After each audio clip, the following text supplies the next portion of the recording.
오늘 말씀에서 특별히 우리가 주목할 수 있는 것은 성도들이 이것이냐 저것이냐를 결단하는, 어디에 속하여야 바로 하나님의 자녀, 언약의 자녀로서 우리가 바른 자리에 서는가, 그런 부분을 말씀하고 있습니다.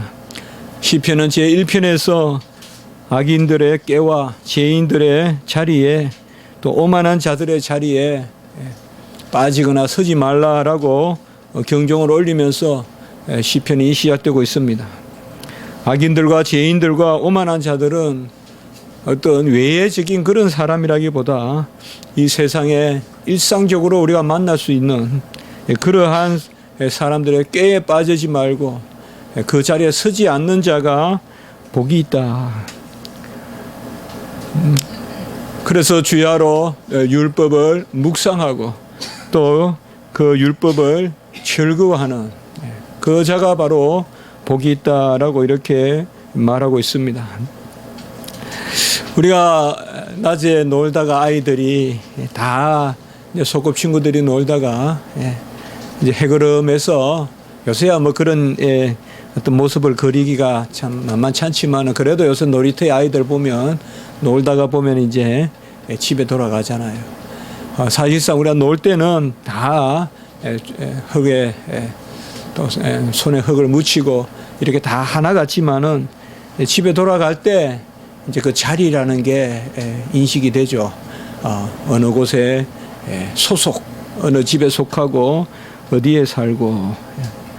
그래서 시편에서 말하는 이 복이라는 개념은, 전에도 말씀드렸지만 이 토브라는 개념은 사실상 그저 세속적으로 베풀어 주는 것이 아니라 정의롭고 올바른 그 자리에서 하나님의 사랑을 받는 것. 그래서 의로운 가운데 긍휼을 입는 것. 이것이 바로 토브, 복이다. 이 선하다는 말과 이 복이라는 말은 그래서 함께 사용되는 것을 볼 수가 있습니다. 우리 주님께서 팔복에서 8가지 복을 말씀하실 때 우리는 어떤 소유의 어떤 그런 복이라기보다 달리 말하면 사람들은 갈팡질팡하는 거예요. 주님 오시기 전에 어떻게 살아야 될지 참 모호한 거예요. 예언도 거치고 또 뭐 한쪽에서는 바리새인들이, 한쪽에서는 사두개인들이, 또 율법사들이, 또 한쪽에서는 어떤 당들이 있고 혁명의 기운이 있고 참 혼란한 시대예요. 이럴 때 우리 주님께서 팔복을 말씀하신 것은 바로 결단을 요구하신 거예요. 너희들이 이 자리에 서는 것이 맞다. 시편 1편에 복 있는 자 그 선포와 저는 항상 자주 생각하는데요. 이 팔복에 이 주님께서 바로 산상의 복음, 산상의 보훈을 전하시는 이 서두의 팔복의 팡파레가 바로 결단을 요구하는 거거든요. 모호한 거예요. 우리도 일상의 삶을 살다 보면 뭐가 복된 것인지. 그러나 주님은 입을 열어 가라사대 심령이 가난한 자는 복이 있다라고 이렇게 아주 정말 획기적인 말씀을 하는 거죠. 심령이 가난한 자는 복이 있다. 애통하는 자는 복이 있다. 온유한 자는 복이 있다. 의에 줄이고 목마른 자는 복이 있다. 어떻게 보면 다 고정관념을 깨는 거예요. 세상에서는 이렇게 말하지 않거든요. 심령이 가난한 자는 복이 있다라고 하지 않죠. 안분자족하는 자는 복이 있다든지, 아니면 뭐 마음에 풍족함이 있는 자는 복이 있을진저, 뭐 이런 것이 세상의 윤리일 텐데요. 최대 다수의 최대 행복, 뭐 이런 것을 말하는 거. 공리주의, 요새 뭐 정의란 무엇인가 해서 말하지만은 결국 다 공리주의 아니에요. 뭐 공리라는 말은 어떤 실용을 좀 이렇게 좋게 썼을 뿐이지 결국에는 보면 편하자는 거 아니에요. 편한 것을 나누어서 편하자는 거 아니에요. 같이. 그러나 심령이 가난한 자는 복이 있고 애통하는 자는 복이 있다. 이걸 누가 어떻게 받아들이겠냐. 지금 눈물을 흘리고 가슴을 치는 자는 복이 있는데 하늘의 통로가 열린다는 거죠. 하늘의 위로를 받을 것이며, 그 세상에서 즐거워하고 하는 하나님과 단절된 것이 아니라, 요새 우리가 시편을 나누면서 자주 그렇게 말씀을 하잖아요. 우리 주일 예배 때도 오히려 재물이 있고 먹고 살만하니까 부모들이 자녀에게 축복하지 않더라. 그래서 귀한 것을 오히려 놓쳐버리고 산다 우리가. 오히려 좀 가난해서 참 우리 자녀 불쌍해. 애들 못 먹이면 부모 마음이 얼마나 찢어지겠어요. 그게 애통이란 말이에요. 그럴 때 애통하면서 기도하면 하늘의 위로가 있고 그게 정말 큰 복이라는 것이죠. 그래서 애통하는 자는 복이 있고 온유한 자는 복이 있다. 요새 사회에 비춰보십시오. 좀 약아야 산다. 재빨라야 산다. 빠릇빠릇해야 산다. 온유해서 산다는 그런 말이 어디 있습니까? 그러나 우리 주님은 온유한 자가 복이 있어서 다 낚아채는 하이에나같이 늑대같이 사자같이 낚아채는 사람이 기업을 갖는 것이 아니라 네가 해라. 네가 먼저 해라. 소할당 해라. 나는 이 땅 하겠다. 네가 자하면 나 우하고 네가 우하면 나 자하겠다. 이 온유한 자는 아브라함같이 온유한 자는 복이 있다. 의에 줄이고 목마른 자도 복이 있고 긍휼히 여기는 자가 복이 있고 청결한 자는 복이 있고 화평케 하는 자가 복이 있다. 사실상 우리가 일상의 삶에 가보면요, 이 정반대로 세상은 항상 이야기하거든.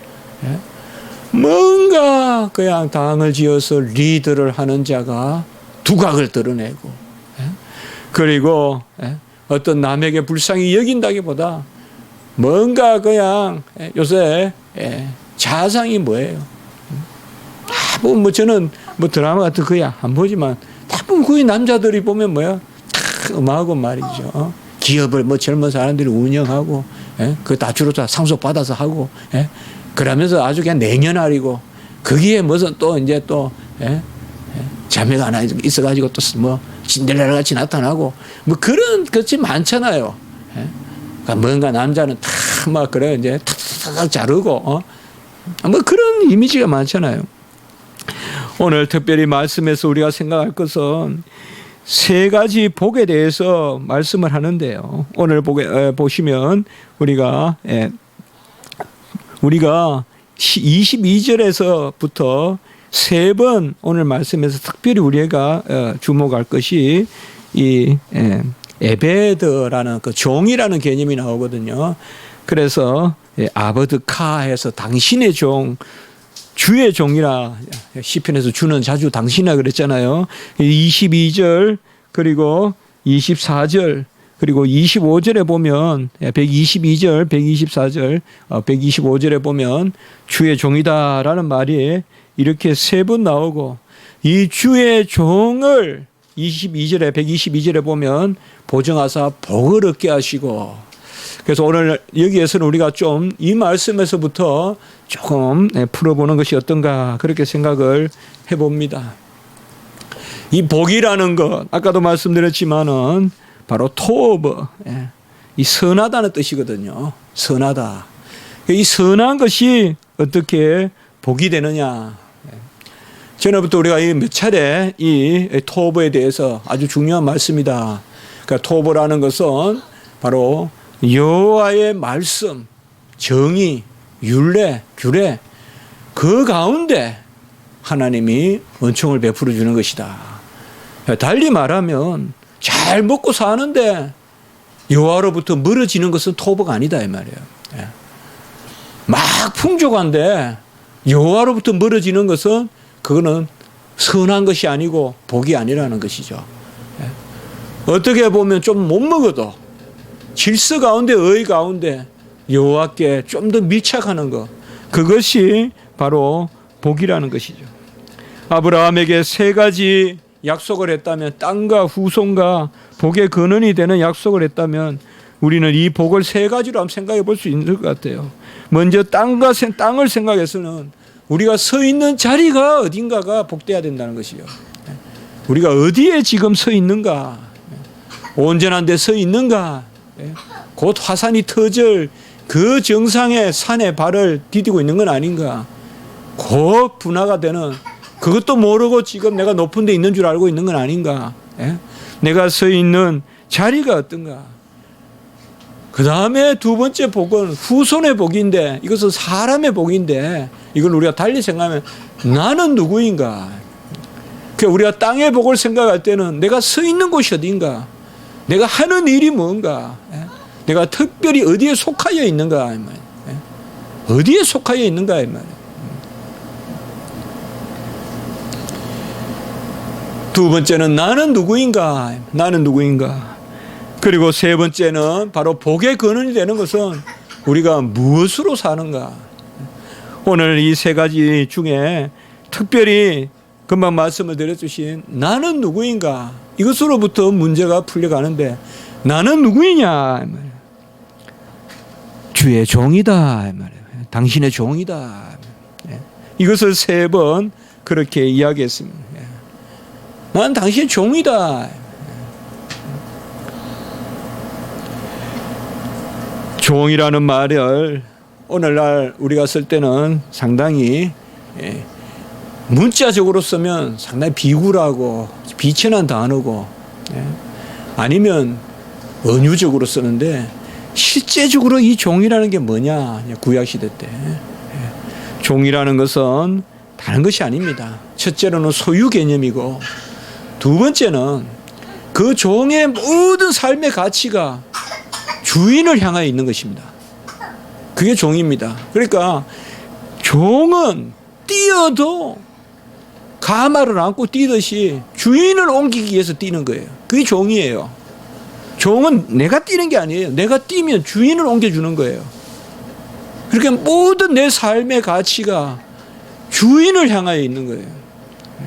그저 내가 즐거워서 뛰는 게 아니라 내가 열심히 뛰는 것이 즐거운데, 그것은 왜냐? 종을 실어 나르기 때문에, 주인을 실어 나르기 때문에. 그게 종이라는 개념이에요.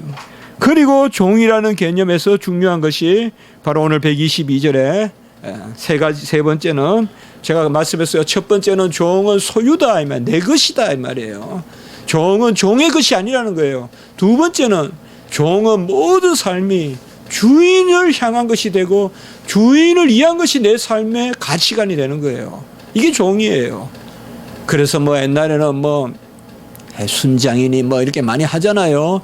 우리나라도 몇 달 전인가 제가 어디 뉴스에 보니까 순장을 했던 흔적이 있더라고요. 보니까 우리나라에도요. 옛날 그 통일 신라 시대 때인가 그때 귀족이 죽었는데 같이 묻었다는 거죠. 남자를, 귀족 딸이 죽었는데 남자를 묻은 거예요. 그래서 모계 사회 아닌가 그런 말도 있고 한데, 어쨌든 사실상 그 종이라는 개념은 어떤 그런 이방 습속을 말하는 건 아니지만 그런 개념이 있는 거예요. 주인이 죽으면 더 이상 삶의 가치가 없어질 만큼.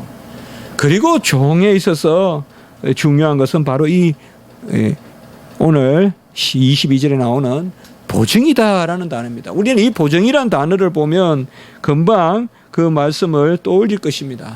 새 언약의 보증, 우리 예수 그리스도. 히브리서에 나오는 이 보증이라는 것이 무엇이냐. 이 보증이라는 것은 상당히 이 상술의 상행위 할 때 단어입니다. 돈을 주고받고 집을 사고 팔고, 우리도 사실 신원 보증이란 말도 있지만 요새 신원 보증은 요새 잘 없잖아요. 우리 젊은이들 잘 알지 모르겠어요. 신원을 보증하는 거죠. 저 사람 사상도 괜찮고 저 사람 괜찮다. 근데 요새는 거의 추천서쯤 되겠죠. 요새는 주로 경제적인 보증이 많죠. 그러나 이때도 보면 이 보증이란 개념은 사실상 상행위에 관계되지만은, 특별히 성경에서 사용되는 보증이란 단어는 언약의 개념이에요. 이 상행위도 아니고 어떤 신원 보증도 아니고 하나님 앞에 우리가 보증되는 거예요. 하나님의 자녀로 인치는 것이고, 그것이 바로 종이고 주인의 관계다 이 말이에요. 주인은 종을 인침으로 보증이 되신다 이 말이에요. 보증이 되신다. 그래서 주의 종을 보증하사 복을 얻게 하시고라는 말은 바로 주의 종을, 이 종은 주님께 하나님께 속한 것이고 하나님을 위해 살아야 되는 존재고, 그리고 하나님이 보증을 서시는, 결국은 하나님이 보증을 서시는 성취가 하나님이 아들을 보내셔서 새 언약의 보증, 앵구어스, 보증이 되게 하셨잖아요. 새 언약의 보증이 되게 하셨다 이 말이죠. 그 보증이란 단어로 사용이 됩니다. 그래서 보증이 되사 복을 얻게 하시고, 그러니까 바로 여호와께서 보증이 되시는데, 사실상 이제 이런 말들이 우리가 보면 구약에 이미 삼일체가 들어있다는 거예요. 사실상 조금만 깊게 읽으면요, 보증이나 이런 것은 중간의 입장이거든요. 그렇잖아요. 자, 한번 보세요. 저와 우리 빚남아 있다 이러면 보증이란 말이 없잖아요. 그냥 당사자잖아요. 그런데 하나님 한 분 계시고, 지금 시편 기자가 있는데 하나님께 보증이 돼 주십사라고 하는 것은 벌써 하나님이 성부도 되시고 성자도 되신다는 거예요. 그래서 이 보증이라는 단어는 상당히 중요해요. 언약에서 보증이라는 단어가 아주 중요합니다. 이 앵구어스라는 단어, 라틴은 우리 피그누스라고 하는데, 이 보증이라는 단어가 상당히 중요하다. 그래서 바로 주께서 보증이 되는데, 주께서 보증이 돼서 교만한 자들이 나를 박해하지 못하게 하소서. 자, 여기에 이제 우리가 두 구절이 있었다 했잖아요. 율법이나 규례나 이런 말씀이 전혀 나오지 않는 구절이, 이 구절이 그 중에 하나입니다. 여기에는 율법, 규례 뭐 이런 말 전혀 안 나옵니다. 바로 주의 종을 보증하사 복, 토브, 선입니다. 우리는 복이라 그러면 선을 떠올려야 돼요. 복이라 그러면 어떤 세상에서 그냥 향락적이고 채워지고 배부르고 높아지고, 그게 아닙니다. 선해지는 것입니다. 선해지는 거예요.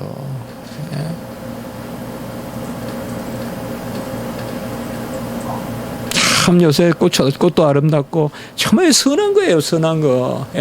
질서대로 선한 거. 복을 얻게 하시는데, 이러한 주의 종을 이제 124절에 우리가 주의 종이 나오는 말씀을 쫓아가 보면, 인자하심대로 주의 종에게 행하시고, 인자는 헤세드죠. 주의 율례를 가르치소서. 전형적인 표현이에요. 헤세드와 율례가 같이 나오잖아요. 호크, 율례라는 말은 토라라는 말보다 좀 더 적용되는 율법, 좀 더 실제 시행령 같은 거. 여기에 우리가 이런 것에서 우리는 토벌을 찾아볼 수 있다고요. 복을 찾아볼 수 있다. 뭐냐? 주의 인자하심, 헤세드, 주님의 무조건 베푸시는 사랑을 베푸시되 율례를 가르치소서. 정말 우리 성도가 이거보다 더 추구할 게 뭘까요?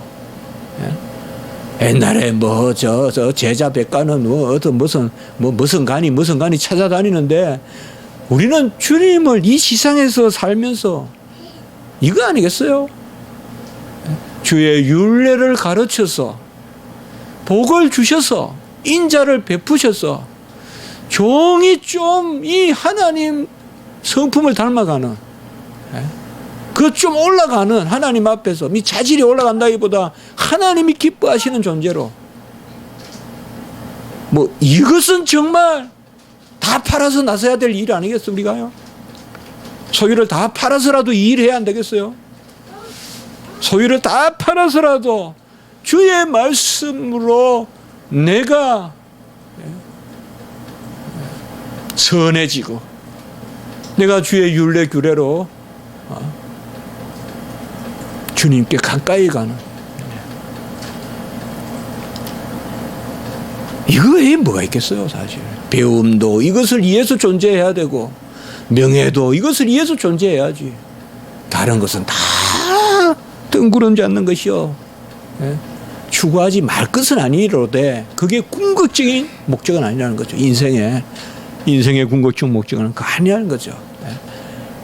그래서 보정이라는 단어가 어떻게 지금 사용되고 있는가 하면 말씀과 사랑과, 예? 그래서 하나님의 거저 베푸시는 인자가 말씀 가운데 우리에게 역사하시는, 예? 이것의 보정이 되 주소서. 나는, 예? 에브드카 당신의 종이오니, 이렇게 지금 말하고 있습니다. 예. 우리가 주님을 쫓으면서 그저 믿어 구원받아서 천국 가면 되지, 이게 아니라는 거예요. 우리 인생의 즐거움이 천국 가면 되지, 그까지가 끝이 아니라는 거예요. 우리에게 주시는 복이, 예? 주님 말씀 듣고 내가 나를 가꾸고, 예? 내가 나의 변화를 바라보게 되고, 예? 그것을 주여 보정하소서. 그리고 125절에 보면 나는 주의 종이오니 나를 깨닫게 하사 주의 증거들을 알게 하소서. 여기도 또다시 주의 종이라고 이야기하고 있고, 나를 깨닫게 하사, 이것도 한 2번 나왔습니다 우리가. 이것도 나를 깨닫게 하사, 이 말은 분별하게 하사. 아까 우리가 팔복의 의미는 결단이라고 했어요. 어디에 속하여야 되느냐, 자리, 바로 내가 어디에 속하여야 되는가를 알게 하사 주의 증거들, 여기서 물론 증거들은 에다예요. 계속 나오는 단어예요. 내가 날마다 하나님의 말씀을 내 일상에 살아가면서 적용하는, 그야말로 객관적인 진리가 내 안에 살아있는 진리가 되는 그것을 알게 하소서라고 이렇게 말하고 있습니다. 우리의 가치관은 다 바뀌어야 됩니다. 다 바뀌어야 돼요. 우리가 시간이 있다면, 또 여유가 있다면 우리가 추구해야 될 제일 먼저는 바로 이겁니다. 어느 한적한 곳에 가서 성경을 읽고 또 말씀을 묵상하고 그 말씀과 같이 내가 빚어져 가는 것, 이것이 바로 오늘 말씀하는 복이라는 것입니다. 다시 한번 우리가 정의해 보면, 주의 종은, 하나님의 종은 하나님의 것이요, 모든 것이 하나님을 향하여 있는 것이요. 제가 비유를 들었지만은 뛰어도 주인을 옮기기 위해서 뛰는 것이 돼야 된다 이 말이에요. 내 혼자 그냥 지멋에 뛰는 게 아니라 주님을 안고 뛰는 그런 거예요. 주님을 섬기고 뛰는 거예요. 세 번째는 이 보정이라는 단어. 보정이라는 단어. 언약에서 보정이라는 단어는 이미 삼위일체 하나님을 견지하는 개념이다. 성부, 성자, 성령 하나님. 그래서 성부 하나님과 우리 사이에 성자가 보정이 되시는 그 보정. 그 성자 하나님이 율례고 규례고 법도고 말씀이잖아요. 그래서 시편이나 이런 데 벌써 기독론이 다 들어있다 이 말이에요. 기독론이 다 들어있다 이 말이에요. 잠언이나 이런 데. 이 시가서의 기독론이, 우리 선지서나 이런 데는 예언이 되어 있지만은 시가서나 이런 데는, 아가서나 이런 거 우리가 버나드나 이런 분이 설교했지만은 대서가 아니라 그분 자체를 전하고 있다는 거죠. 이게 심오한 거죠. 우리가 시편에 보면 메시아 예언이 많이 나오잖아요. 메시아 예언 시편이 바로 이러한 주의 종들, 우리 주의 성도들은 이것을 즐거워해야 됩니다. 우리는 이것을 요새 많이 나누고 있습니다. 어떤 일이 있든지 나를 가꾸는 데 유익하도록, 요새 제가 가장 붙들고 있는 것은 에서와 씨름하지 마라. 하나님과 씨름해라. 약복강에서 야곱이 에서와 씨름했냐. 적을 붙들고 씨름하지 마라. 그거는 죽은 고목을 붙들고 씨름하는 것 똑같다. 적은 언제 사라질지 모른다. 모든 대적을 주신 것은 그것을 기회를 삼아서 여호와와 씨름하라고 모든 일을 주셨다. 대적의 이름을 기억하지 말고 여호와의 이름을 기억하고 여호와 씨름해라. 그럼 그 씨름하는 방법은 뭐냐? 대적보다 여호와의 말씀을 더 잘 믿고 더 잘 말씀대로 살고, 그것이 씨름이다. 그것을 이기면 우리는 인생을 이긴 것이다.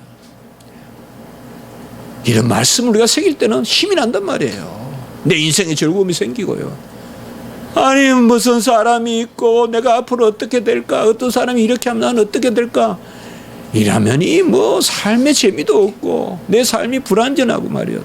또 그래서 내가 잘 된다 한들 얼마나 나중에 인생이 허탈하겠어요. 저도 어리지만 그런 것 좀 경험해 보거든요. 젊을 때 너무 쓸데없는 거에 경쟁하고 말이에요. 쓸데없는 사람 붙들고 고민하고 말이에요. 빨리빨리 사람의 이름은 잊어버리고 그런 계기를 가지고 하나님 앞에 기도해서 주의 사자, 사람, 여호와, 그거 실험해야죠. 그것을 오늘 말씀하고 있는 것입니다. 이 주의 종이 행할 바가 뭔가? 나머지는 이제 오늘 말씀에서 주의 복을 내가 어떻게 받을 것인가, 그것을 말씀한다고 볼 수 있겠습니다. 122절에 1절에 보면 정의와 공의를 행하셔라, 행하여 싸우니라고 이렇게 이야기했습니다. 우리는 자주 나눕니다. 시편 기자가 정의와 공의를 행하여 싸우니, 이것은 자기 자랑이 아니라는 것이죠.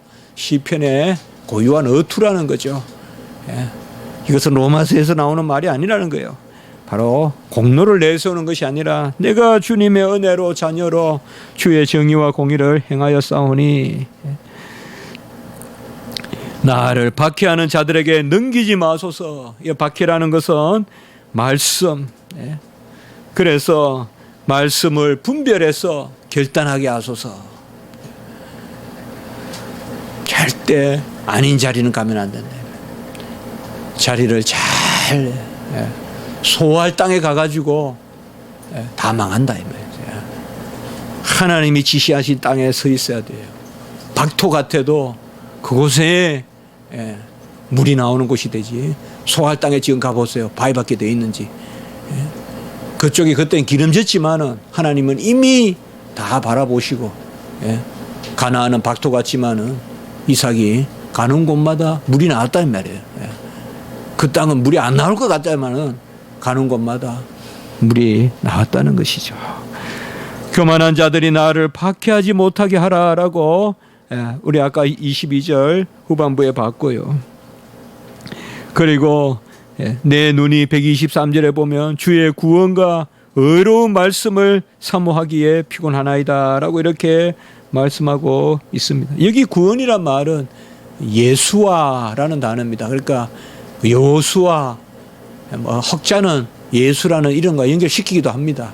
어쨌든 예수라는 이름은 어근은 바로 구원이라는 뜻이거든요. 그래서 바로 주의 구원과 의로운 말씀을 사모하기에 피곤하니이다.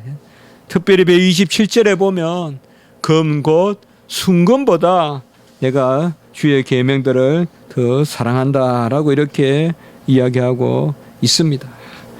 그리고 내가 범사에 주의 법도들을 바르게 여기고 거짓 행위를 미워하나이다. 128절에 그렇게 계속 이야기하고 있습니다.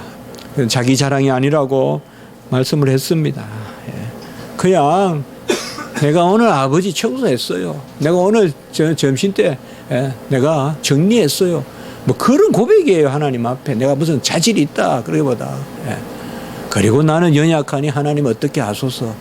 내가 어떻게 했으니 어떻게 하소서는 무슨 조건이 아니라 자녀로서 하나님 앞에. 오늘 말씀은 특별히 아까 보증이라는 말씀과 더불어서 우리가 126절을 연결시키면 좋겠어요. 그들은 주의 법을 폐하는 사람들이고 행악자들은, 교만한 자들은. 같이 우리 고백하는 마음으로 지금은 에서부터 한번 읽어봅시다. 시작. 지금은 여호와께서 일하실 때니이다. 126절에 지금은 여호와께서 일하실 때니이다 라고 이렇게 전하고 있습니다. 결국은 시편 기자가 내가 뭘 했다, 내가 뭐 주의 정의와 공의를 행했고, 내가 주의 구원과 말씀을 사모하기에 충실하게 사모하기에 피곤하고, 그리고 주의 계명을 내가 더 사랑하고, 뭐 이러니까 야, 시편 기자의 어떤 경건의 수준은 어느 정도인가? 우리가 거기에 가다할 수 있을까? 그렇게 생각하기 쉽지만은 그게 아닙니다. 시편 기자의 경건은 126절에 지금은 여호와께서 일하실 때니이다라고 이렇게 말하고 있습니다. 주님께서 우리 안에 일하실 때입니다. 이게 신약 시대입니다. 이게 종말입니다. 지금은 주님이 우리 안에 일하실 때입니다. 우리에게 무엇을 주시는 게 아닙니다. 우리 안에 일하심으로 주님의 일이 내 일이고 내 일이 주님의 일이 됩니다. 그게 바로 신약의 은혜 시대입니다. 그리고 그게 바로 종말입니다. 지금 우리가 종말을 살거든요. 종말은 다른 게 아닙니다. 주의 영이 우리 안에 임한 게 종말입니다. 주의 영이 우리 안에 임하고 마귀 사탄이 주의 영이 임한 사람이 대적지 못해요. 공중에서 유혹하다가 그냥 꼬꾸라져요. 그게 하나님 왕국이 임했다 하신 거예요, 이미. 우리 안에 임하면서. 지금은 주께서 일하실 때입니다. 제가 이번에 2단 거기 가서 계속 하는 말이지만은 교리는 반복해서, 말씀은 반복해서, 우리가 요한복음 1장 1절을 1000번 만번 읽는다고 실전 나겠습니까? 우리가 말씀을 시편 이런 걸 통해서 저도 많은 유익을 받아요. 참 역시 말씀이 계속 이렇게 시편 우리가 뭐 준할 게 뭐가 있어요. 계속 똑같은 말씀 같아도 저도 그런 생각했거든요. 뭐 이렇게 176절이나 써놨냐. 그게 전에 어떻게 시편 19편만 있으면 되지 왜 119편까지 있냐. 그런데 제가 보니까 역시 뭐 기도 뭐 그렇게 오래 할 필요는 뭐 있냐. 1분만 하면 되지 않은 말 똑같은 거예요. 기도에 어쩌로 우리가 말씀으로 자꾸 새기다 보면 그게 우리 삶의 버릇이 되고 새겨지고 버릇이 돼서 그런 사고방식을 갖게 되고 그래요. 어떤 어려움이 있고 사람한테 좀 우리가 당하고 치이더라도 그래 이런 기회에 나는 하나님과 씨름해야 돼. 저 사람에게 매여 있으면 안 돼 내가. 그런 마음으로 시편 기자와 같이 그게 바로 토부다 복이다. 하나님 앞에서 어쨌든 우리는 참 그런 것 같아요. 내가 무엇을 이렇게 세속적으로 이루려고 하면요 큰 소망이 없어요. 이상하게 하나님이 내 안에 역사하시고 내가 나를 가꾸어서 하나님이 보시기에 저도 정말 제가 좀 달라지면 좋겠거든요. 참 온유하고 누가 봐도 참 혈기도 안 부리고 이러면 얼마나 좋겠어요. 제 성격이 좀 그렇게 만들어 주시면 하나님 얼마나 좋겠어요. 그게 바로 우리가 토부다 이 말이죠. 그거를 우리가 추구해보고 하나님께는 그것이 바로 오늘 말씀입니다. 너는 내 것이라. 우리는 모든 삶의 주를 위해서 방향을 바로 정하고 그리고 보증이란 말 너무 중요하다 제가 말씀드렸어요. 신학에서 이 보증이란 말 정말 중요해요. 언약에서 이 언약의 보증이란 말이 삼위일체를 하고 하나님이 당사자면서 하나님이 보증이잖아요. 이런 것이 오늘 말씀에서 증거되고 있습니다. 힘을 얻고 우리가 자라가고 소망 갖고 이 세상에 많은 일들이 있더라도 그것에 너무 치이지 말고 그것을 넘어서서 내 자신을 가꾸는 그런 일들이 있기를 주님의 이름으로 축복해 봅니다. 기도드리겠습니다. 거룩하고 자비로우신 하나님 아버지 은혜와 사랑을 진실로 감사합니다. 오늘 말씀을 통하여서 우리가 주의 종으로서 주님 앞에 마땅한 자리에 서 것이며 또 아버지여 주님께서 우리 자신이 누구인지 주의 종인지 또 우리 자신을 바라보게 하시고 그리고 우리가 무엇을 해야 될지 진정한 복이 무엇인지 그것을 잠시 우리에게 아버지와 주님 앞에 말씀을 들었습니다. 하나님 아버지 우리를 불쌍히 여겨주시고 언약의 자녀 하나님의 자녀 삼아 주셨사오니 주님의 은혜 가운데 우리를 인도하시고 은컨대 자녀로서 하나님 앞에 하나님을 즐겁게 아버지 하는 하나님 우리를 즐거워하는 그러한 자리로 나아갈 수 있도록 인도하여 주시옵소서. 이 시간 이후에 우리가 아버지의 심령을 또한 아버지의 토하며 주님 앞에 기도하오니 주여 우리의 기도를 불쌍히 여겨 들어 주시옵소서. 구주 예수 그리스도 이름으로 감사하며 기도드리옵나이다. 아멘.